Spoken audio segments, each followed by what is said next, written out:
Hi, I'm Marian Infante, and I'm so happy to have this opportunity to be here with you to talk about incorporating wellness research and student wellness plans that all schools have into the virtual environment. I'm so happy that we can work on creating a culture of health. Collaboration, innovation, we're going to transform communities working together. According to Sonia Sarkar, a true culture of health will be defined by no longer having to use that term. When promoting and protecting health is accepted and valued as a human right, as a savvy business practice, and as an actionable policy priority. And being in this pandemic, I think that's starting to happen. We are definitely looking at health. So, I'm an occupational therapist. Occupational therapists, according to the American Occupational Therapy Association, are health promoters. That's part of our profession. That's what we do. I also have my master's degree in school health services. And I have the PA certification in health. So I'm currently working on my doctorate, where the emphasis has been on research and disseminating information on wellness, especially student wellness plans and creating healthy environments within the community and within the educational environments. So I was on Montgomery County Intermediate Unit Wellness Committee. I currently work there. And during the time I was on there, we started to update our wellness plan.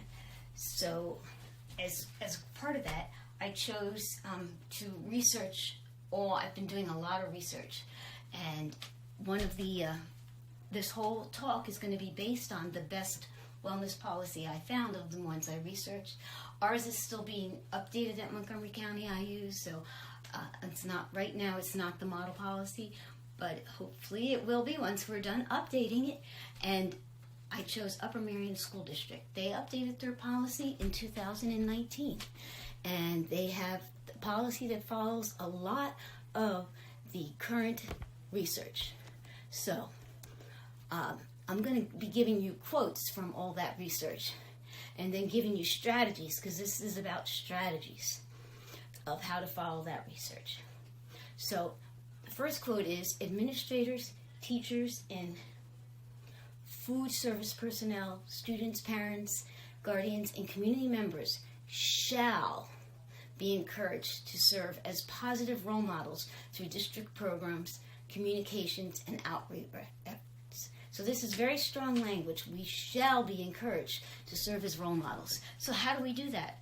So how do we as teachers encourage parents and encourage students to be role models? Well, that's where I came up with this here.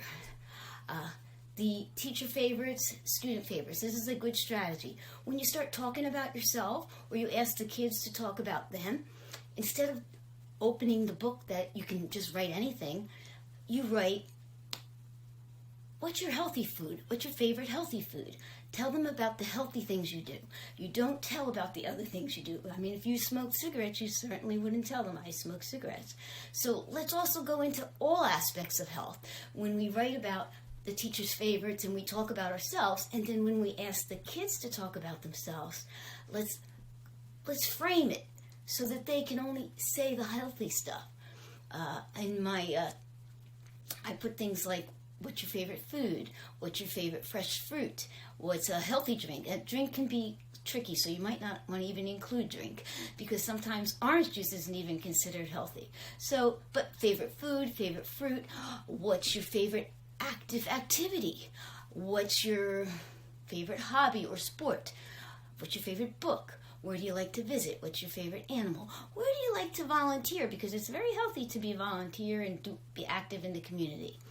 So that's what I wrote on mine, and then I put the same for the children. So when the children have to answer, they're not telling other children, oh, my favorite food's a lollipop. My favorite food's candy, because that doesn't promote health. So that's one way to be a role model. Another way to be a role model is that you shouldn't be eating unhealthy foods in front of the children. That's actually one of the things of it, that the foods you eat is, I didn't put that in this slide, but that is one of the other points that the wellness plan states, that you should be eating healthy foods in front of the children, not unhealthy foods. So that's how you be a role model. You talk about all the positive things with the kids, and that really helps. Now next, so now besides being a role model, the next section is about consistent nutritional messages shall be disseminated and displayed throughout the district, school classrooms, cafeterias, homes, community, and media. And of course, media is tele-interventions or virtual environments that you work in. So consistent nutritional messages shall be demonstrated by avoiding the use of unhealthy foods in classroom lesson plans, and in school staff avoid eating less healthy foods in front of students. So if you can look over here, you can see that I took a book and I changed it to have vegetables. In healthy countries, they eat 60% vegetables. In our country, we eat 1%. Do you ever hear of out of sight, out of mind? So the idea here is not to say, oh no, you can't eat candy. The whole idea is to say, out of sight, out of mind. So if we're not demonstrating eating candy, if say we're doing the alphabet and the child, you say, okay, what begins with A, what begins with B, what begins with D, and they say, oh, donuts. Well, donuts, of course, they're going to say donuts because you left it open for them to say it. You can also say, hey, we're doing the healthy alphabet today, so tell me something healthy that begins with the letters. E is for exercise. D is for dogs. Dogs are very healthy because you can take them for a walk. So you can word your lesson to promote health, no matter what you're teaching. The bingo there, that's the bingo that I found out was being used in a preschool. M&M bingo. Well, the research shows that's, you're showing pictures, you're promoting M&Ms. It's an that's considered an obesogenic type thing. So why not just use little beads and make a bracelet and pull them off and use them for your bingo markers? You can use them again so they're sustainable, and they help work on fine motor skills. Which is better?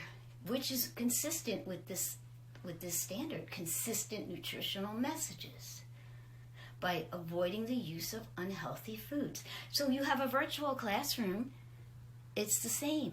You need to watch what you pick to read to the stories, what lessons you plan. You can go on Teacher Pay Teachers and you'll find that they're everywhere. Lessons that encourage candy and ice cream and unhealthy foods.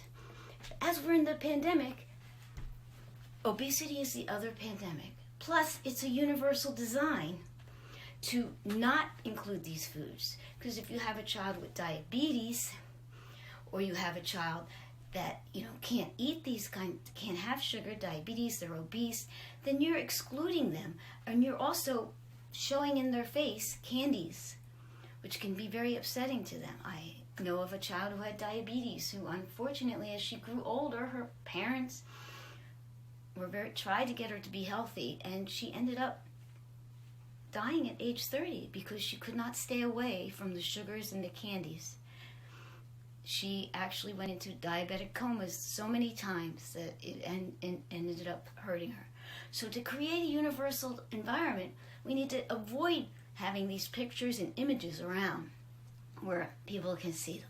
So one way is to change them yourself, like I did with that book. I actually printed that out and changed the book.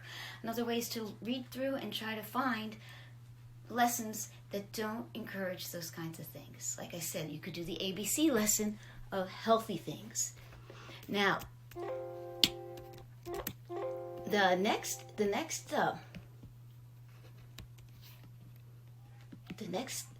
one that let's stop again. This is the hardest slide for me to talk about, because when I graduated from my master's program in 2004, this research had just begun to come out, so I didn't learn a lot of it. And I used to think, oh, what's a little reward? In fact, I was involved in giving a student soda as a reward. And today, that student, 30 years old now, she still has all her behaviors, and she's obese, and she'll have the worst behaviors to get her soda. So this is a standard that the school districts have put into their wellness policy, and it needs to be distributed for all children. No child should be denied the benefit of the wellness policy. Don't you agree? So rewards and incentives. Food and beverages shall not be used as a reward for classroom or school activities unless the reward is an activity that promotes a positive nutritional message. So you still see today on the internet where they say the benefits of using candy as a reward to promote good classroom behavior. That ad there, that's on the internet today, but that's by the candy company. The FDA, like I said, after I graduated, they came out with the do not use food as a reward, because that, if you think about interception, that doesn't get you to think about, am I hungry to eat? It just gets you to eat as a reward and not think about your hunger. And it also, there are some children who this is considered a deadly disease for. So, but I'm here to tell you about other methods. So you say, like, what can I do?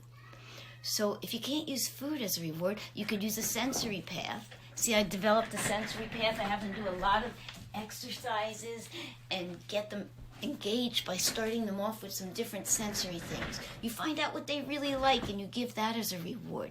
But if they're so low, you can actually, doesn't say you can't have snack with them.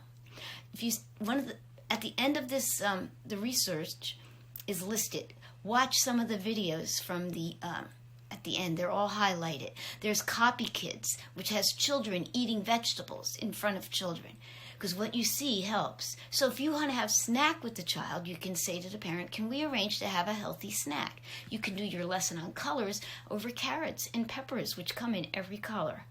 You just have to start brainstorming on how to do it differently than we're used to. Just a spinning chair sometimes. Whoa, that's great. High five. Other things you can do for rewards. So that takes us to the next, which is the school district shall contribute to the effort to provide students opportunities to accumulate at least 60 minutes of age-appropriate physical activity as recommended by the Centers for Disease Control. So if they're at home, they might not be getting this activity. The district will do its best to fulfill these recommendations, and they should participate in daily variety of age-appropriate physical activities. So that's where I said we could add in the sensory schedule. We can do push-ups. We can stand up. We can say, let's stand during our part of our talk. Let's sit now. So that's why you've seen me moving around. I'm moving around to demonstrate, because I want to be a role model of what else you can do. You can also talk with your colleagues. I'm sure they could help you come up with things, especially your job-alikes, like whatever field that you're working in. Hey, how can we incorporate more movement into this subject? You could talk with your PTs and OTs about ergonomics also, because you want to make sure that they're setting up their computer properly and that you're using good ergonomics. So you as the tele-intervention, you need to be aware of all these things. So, in conclusion, the goals of school wellness policies shall be considered in planning all school-based activities. So to make an impact in the health of children, the community you support, yourself, consider to commit to changing the social cultural climate by setting an example of health in all interactions and all lessons with children. Create an evidence-informed, healthy environment. Join in the collaboration and creating a culture of health. Thank you so much.